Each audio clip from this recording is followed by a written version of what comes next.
हाँ बच्चे देखिए कक्षा 10 पाठ 1 पद चल रहा था सूरदास जी के पद। इसका चौथा पद है। देखिए मैं अपनी सब और मैं देहूँ। प्रसंग में संदर्भ पहले की तरह रहेगा। प्रसंग में इस पद में कवि ने भगवान कृष्ण की बाल लीला का वर्णन किया है। क्या कहते हैं? भगवान कृष्ण अपनी माँ यशोदा से हट करते हुए कहते हैं, क्या कहते हैं? मैं अपनी सब गाय चराई हूँ। क्या कहते हैं कि हे माँ मैं अपनी सब गायें चराऊँगा। एक दिन अपनी माता से हट करते हुए कहते हैं कि हे माँ मैं अपनी सब मैं गाय चराऊँगा। प्रातःकाल होते ही मैं बलराम के साथ जाऊँगा और तेरे कहने से पर भी मैं नहीं रुकूँगा। क्या कहते हैं? होत प्रातः बल के संग जयों तेरे कहें ना रहो।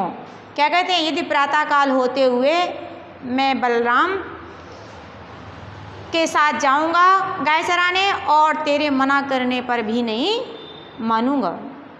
ग्वाल बाल गायन के भीतर इन्हें ग्वाल बाल और गायों के बीच में नेकों बिल्कुल नहीं डर नहीं लागत। इन ग्वाल बाल और गायों के बीच में मुझे एक भी डर नहीं लगेगा।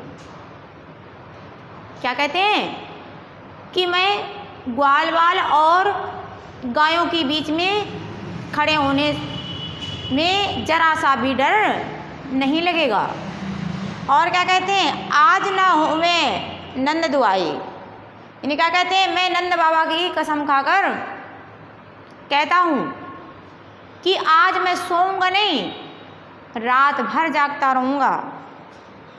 क्या कह रहे हैं? कि आज मैं सोऊंगा नहीं, रात भर जागता रहूँगा। भला ये कैसे हो सकता है? आज ग्वाल बाल सब गाय चराई हूँ, मैं घर बैठा रही हूँ। क्या कहते हैं? भला ये कैसे हो सकता है कि अन्य सभी ग्वाल बाल गाय चराने जाएंगे और मैं घर बैठा रहूँगा? कहते हैं ये नहीं हो सकता है। मैं भी ग्वाल बालों के साथ गाय चराने वन में जाऊँगा। और क्या कहते हैं कि देखिए आगे श्री कृष्ण की ऐसी बातें सुनकर माँ यशोदा समझाती हुई कहती हैं। क्या कहती हैं? कि बेटा अब तुम सो जाओ। क्या कह रही हैं? कि बेटा अब तुम सो जाओ और प्रातःकाल होते ही तुम्हें ग्वाल वालों के साथ गाय चराने जाने दूंगी। रात बहुत हो चुकी है, अब तुम सो जाओ। और इस तरह से बालहट का सूरदास जी ने बड़ा सुंदर चित्रण किया है। और ये देखिए काव्य सुंदर इसकी भाषा ब्रज अलंकार अनुप्रास छंद गीत मुक्तक काव्य और गुण प्रसाद रस वात्सल है।